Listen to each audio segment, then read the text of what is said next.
À mes 25 ans, du coup, j'ai été au Pakistan et j'ai été mariée. Mariée de force par le choix de mes parents. Mariage sous harcèlement. Cet élément-là, ça a été l'élément déclencheur de ma vie. Je suis née au Pakistan, donc en fait mon papa, lui, quand il s'est marié avec ma maman, il avait quitté le pays pour aller un peu le rêve européen, parce qu'il y avait la pauvreté au Pakistan. Et quand il a trouvé une situation, il est revenu nous chercher. J'avais donc 8 mois quand, ça y est, mon père avait fait les papiers pour nous, on va dire ça comme ça. Et du coup, j'ai pu atterrir en France avec ma maman, mon papa et mon grand frère. J'ai grandi en France avec un contexte familial très difficile et des parents qui sont issus d'un mariage arrangé de base. Donc voilà, l'entente n'était pas au rendez-vous à chaque fois, c'était pas les feux de l'amour. En fait, la difficulté, elle est surtout dans l'éducation. Elle est dans l'éducation venant de mon papa. C'est l'homme qu'on doit écouter constamment.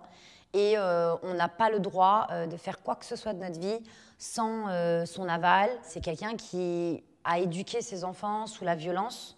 Et c'est quelqu'un qui a battu ma mère pendant toute sa vie, en fait. Donc j'ai vu ma mère se faire battre toute ma vie. C'est un papa violent, autant psychologiquement que physiquement. Du coup, en fait, ce qui a été difficile, c'est qu'il a quitté un pays pour venir habiter en Europe, mais sans adhérer à la mentalité européenne. Il a complètement laissé tomber la mentalité européenne et il est venu ici juste pour avoir une situation financière et avoir un avenir bon pour ses enfants. Mais il est resté très conservateur de sa culture qu'il avait justement quittée. Moi, j'ai grandi en tant que Française. Quand j'allais donc à l'extérieur de la maison, je suis française, mais dès que je rentrais à la maison, attention, t'es pas française, t'es pakistanaise. Et quand tu retournes au Pakistan pour des vacances ou quoi, là-bas, ils te prennent pas du tout pour une pakistanaise, ils te disent mais t'es une européenne, t'es pas parmi nous. Et en fait, tu te cherches toute ta vie et t'es jamais à ta place, quoi. La violence, elle a été d'abord de mon père à ma mère. Ma mère est analphabète, elle a jamais été à l'école.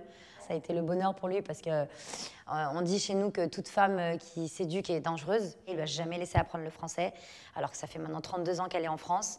Elle ne sait pas aligner une phrase en français parce qu'elle n'a jamais eu la chance de pouvoir aller à l'école ou fréquenter des amies françaises ou quoi.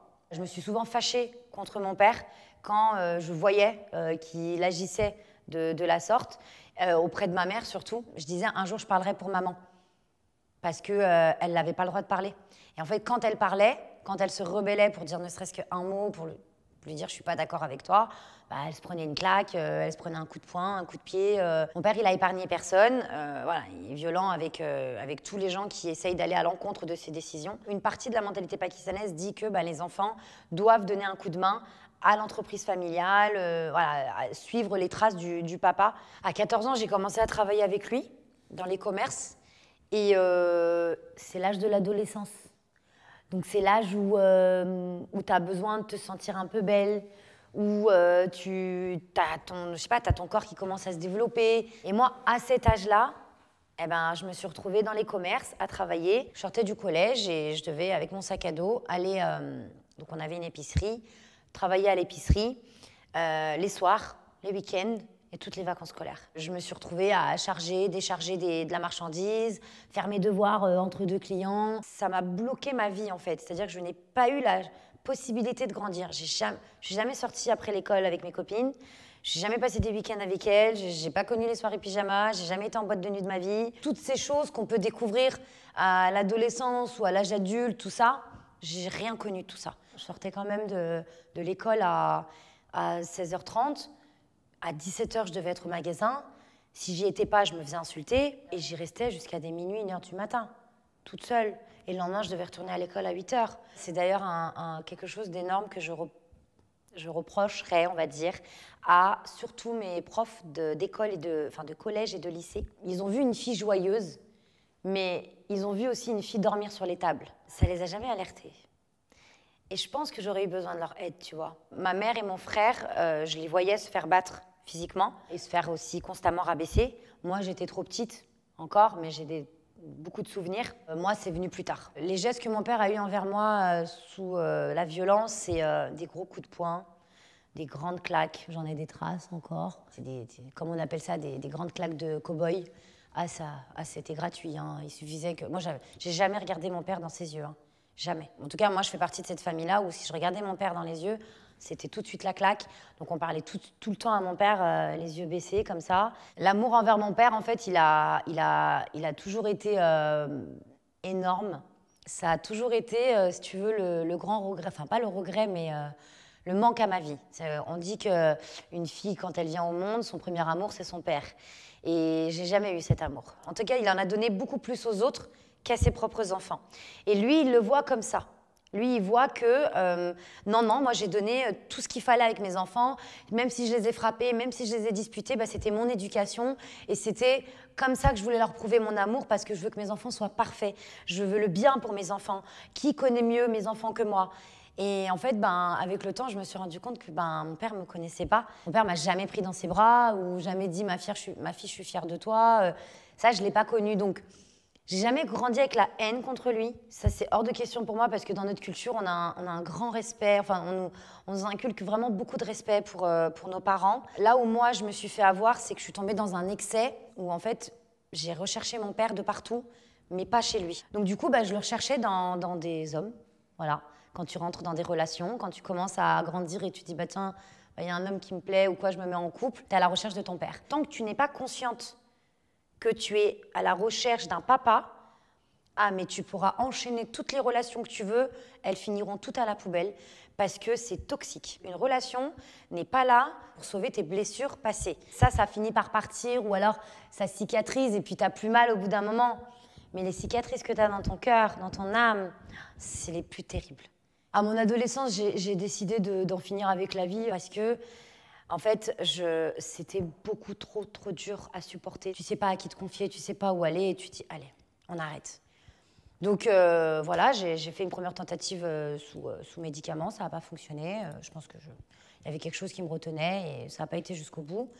Et la deuxième, c'était au lycée, exactement le même principe. C'était, je m'y retrouve pas, j'y arrive pas. Je suis toujours autant perdue qu'il y a... J'avais pas avancé, en fait. J'avais pas avancé. Le problème, tu sais, c'est que personne ne peut t'aider. Personne ne peut t'aider parce que personne ne se mouille pour toi. Et moi, c'est la danse qui m'a sauvée. La danse m'a sauvée de tout. On m'a jamais laissée. Moi, dans ma famille, j'ai toujours été mal vue. D'ailleurs, la danse est très mal vue chez nous parce qu'on est musulmans et que chez les musulmans, c'est très mal vu de danser pour la pudeur de la femme, tout ça. Et en fait, à mes 18 ans... Je me suis un peu rebellée et du coup, j'ai voulu prendre des cours de danse Bollywood. C'était un moyen pour moi de faire vivre ma culture, de faire vivre mes origines avec de l'art. Et à travers la danse, j'ai aidé des gens. Donc, j'ai commencé petit à petit, tu vois, à faire mon petit chemin, à m'accrocher à certaines cordes qui m'ont tenue un peu dans cette vie, quoi. Et là, à mes 25 ans, j'ai décidé d'aller au Pakistan pour des vacances avec ma maman, sans mon père. Et là, mon père n'a pas du tout aimé, parce que chez nous, des femmes ne voyagent pas seules. Donc, quand il a vu qu'on était arrivé au pays, là, il s'est dit, c'est le moment ou jamais pour que je la chope. Là-bas, tu sais, t'es coupé de tes amis, t'es coupé de... Parce que t'avais pas... L'Internet n'était pas autant développé, il n'y avait pas WhatsApp. Et je suis arrivée là-bas et il a décidé d'envoyer mes tantes en mode un peu loup sur moi. Elles m'ont accaparée. Et pendant un mois, j'ai subi, beaucoup de pression psychologique, mais sans qu'on le sache. Donc au début, tu arrives, oui, trop bien, tu arrives pour les vacances, c'est génial, bienvenue, tu nous as manqué, ça fait longtemps qu'on t'a pas vu, tout ça.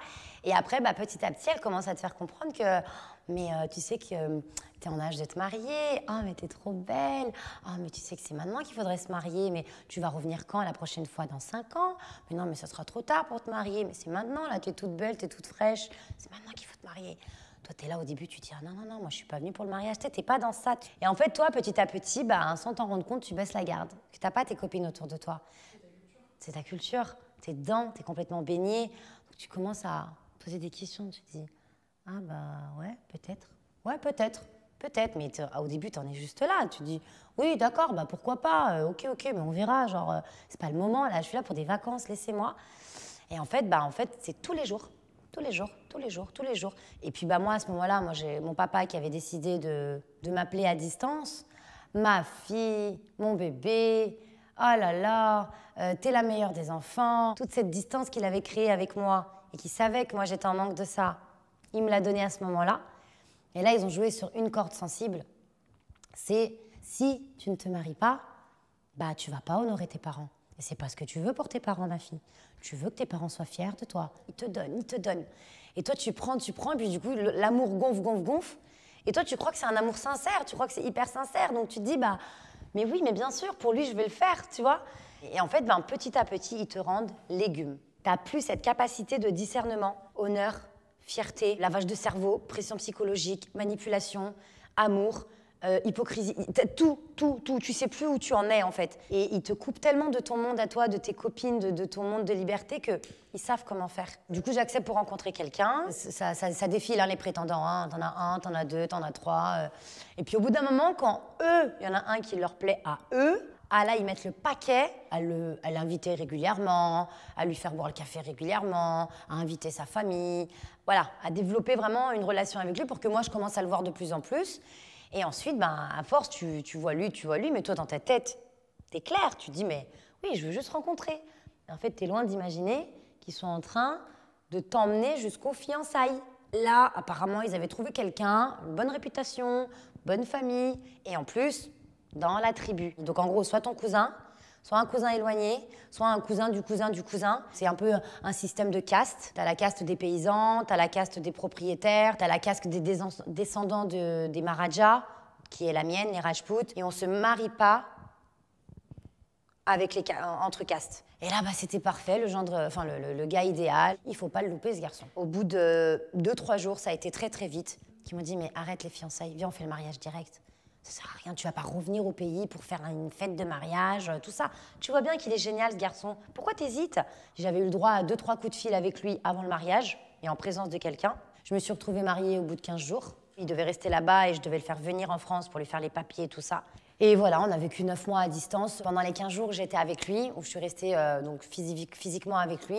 Je me suis retrouvée avec un homme qui me calculait pas. Si tu veux, moi, à partir du moment où j'avais dit oui, foutu pour foutu, je veux que mon père soit fier de moi. Et j'avais que ça en tête et j'avais dit je sacrifie ma vie pour avoir de l'amour dans ses yeux. C'est tout ce que je veux voir. Et là, j'ai commencé à gratter jusqu'au jour où il craque. Il me dit écoute, je vais t'avouer, j'ai été mariée de force. Je voulais pas de ce mariage non plus. Moi, c'est quelqu'un d'autre que j'aimais. Mais je l'ai fait pour mon père. Et là, bah, je suis tombée des nues, quoi. Donc là, en fait, je suis sans ma famille, avec quelque part un inconnu qui voulait même pas de moi. Et j'ai rien dit à ma famille, j'ai préservé ce secret-là. Jusqu'au jour, au bout de 9 mois, il me fait craquer. Je suis partie devant la famille. J'ai dit, je veux plus de ce mec. C'est fini, c'est terminé. Ah, mais maintenant, tu veux salir la réputation? Ah, tu veux salir maintenant, mais t'as pas honte? Ah, tu veux divorcer? Dans la religion, c'est autorisé. Mais dans la culture, une fille divorcée, c'est une poubelle. Elle va pourrir chez les parents toute sa vie, quoi. Parce que personne ne voudra d'elle si elle est divorcée. Cet élément-là, ça a été l'élément déclencheur de ma vie. Je me marie pour l'honneur de ma famille, je fais tout ce que ma famille me demande, je suis prête à ramener un homme ici. Ah ouais, donc en fait, moi, je suis en train de me faire avoir par des personnes qui ne me considèrent pas, en fait. Et en fait, bah, ça m'a révélé dans ma tête que, Afshy, t'es une femme libre. T'es une femme indépendante. T'as tout pour toi. T'es en France. T'es en France, Afshy. T'es française. Prends cette force que tu as, vas-y, et bats-toi. Et c'est là où, dans les mois qui suivent, j'ai quitté mes parents, j'ai pris mon indépendance et j'ai commencé ma vie à moi, avec mes codes, mes principes, mes valeurs, et personne pour me dire quoi que ce soit. Au Pakistan, pour qu'une femme puisse divorcer, il faut qu'elle soit représentée par un homme. Elle ne peut pas demander le divorce. C'est en train d'évoluer. En tout cas, moi, c'était pas possible. Lui, l'homme, a le droit de demander le divorce. Enfin, c'est même pas qu'il le demande, il le donne. Du coup, moi, j'ai demandé, personne m'a aidé. Là-bas, silence radio. Jusqu'au jour où lui a décidé, au bout de 4 ans, d'envoyer un courrier. Et mon grand-oncle était là-bas à ce moment-là, il a reçu un courrier. Il m'a appelé, il m'a dit, bah, écoute, il t'a envoyé le divorce. Okay. Après le divorce, les relations avec mes parents s'étaient complètement dégradées. C'est-à-dire que j'ai plus eu de contact de mon père pendant 3 ans et demi, 4 ans. Et ma mère, bah, ça va, ma mère n'est pas méchante, donc elle a repris un peu contact avec moi au bout de quelques temps. On a eu des relations saines, pas fusionnelles, mais saines. Mais le plus dur a été mon père. Jusqu'à aujourd'hui, mon père veut me remarier. Il est dans sa matrix, quoi. Il est dans son truc. En fait, j'en veux pas à mes parents, parce que je me dis, mes parents, ben, c'est leur code, c'est comme ça, et c'était à moi de couper. Ils changeront pas, faut accepter. Je me suis reconstruite déjà grâce à une thérapie. Ma spiritualité aussi, je suis très croyante. C'est ma force. C'est quelque chose qui m'élève sur Terre. Et ma thérapie que j'ai suivie, c'est une thérapie en mémoire cellulaire. 3 ans de thérapie intense, dans laquelle, en fait, on va nettoyer dans tes cellules, en fait, à l'intérieur, toute ton histoire, tous tes traumatismes. J'avais les traumas de mon père, j'avais les traumas de mon grand frère, je portais les souffrances de ma mère. Je suis venue sur Terre avec toutes ces souffrances. C'est la thérapie. La thérapie m'a sauvée. Aujourd'hui, je suis une femme heureuse, libre, indépendante, amoureuse, mais par mon choix. Abshan, mon prénom veut dire brillance, paillette. Et du coup, je l'ai transformée en étincelle. Et étincelle, elle brûle autant qu'elle brille. Moi, j'ai décidé que je me levais tous les matins pour réaliser tout ce que je n'ai pas pu faire avant. J'ai des problèmes de santé, des gros problèmes de dos, d'avoir travaillé avec mon père à 14 ans, à charger, décharger des palettes. Pareil, quand je bossais avec lui, j'allais pas chez le médecin. Donc, je n'ai pas pris soin de moi pendant des années. Aujourd'hui, je paye tout ça, mais je prends soin de moi. Je suis ma propre priorité. J'ai aussi d'autres projets. Je suis en train, là depuis 1 an, on est en train d'écrire mon livre. J'ai rencontré une superbe écrivaine qui m'a accompagnée pendant 1 an dans l'écriture vraiment de mon histoire. Qu'est-ce que c'est que d'être une enfant de parents immigrés? Qu'est-ce que c'est que d'être une femme aussi dans nos cultures, autant pakistanaises peut-être que françaises? J'ai grandi avec une certaine vision de la religion qui a été une vision très fermée, où on m'a coupé des ailes. Et aujourd'hui, je ne vois pas la religion comme certaines personnes. Je la vois comme un tapis volant, et il y en a qui le voient comme un tapis au sol, et c'est cloué au sol et ça ne bouge pas. Dans ce livre-là, en fait, je m'ouvre énormément, et je mets vraiment une trace écrite sur la personne que je suis. Quand je regarde en arrière, tu sais, je me dis juste une chose, si c'était à refaire, je referais tout pareil. Je suis hyper fière de tout ce chemin parcouru, et le cheminement que j'ai fait depuis quelques années, je le souhaite à tout le monde. Avoir la force de se battre et de sortir des codes dans lesquels on t'avait bloqué depuis ton enfance, c'est une force de malade. Et je suis très fière de moi de ne pas avoir renié ma culture, mes origines, mes racines, ma religion. Je suis moi, je retrouve ma place et je vis.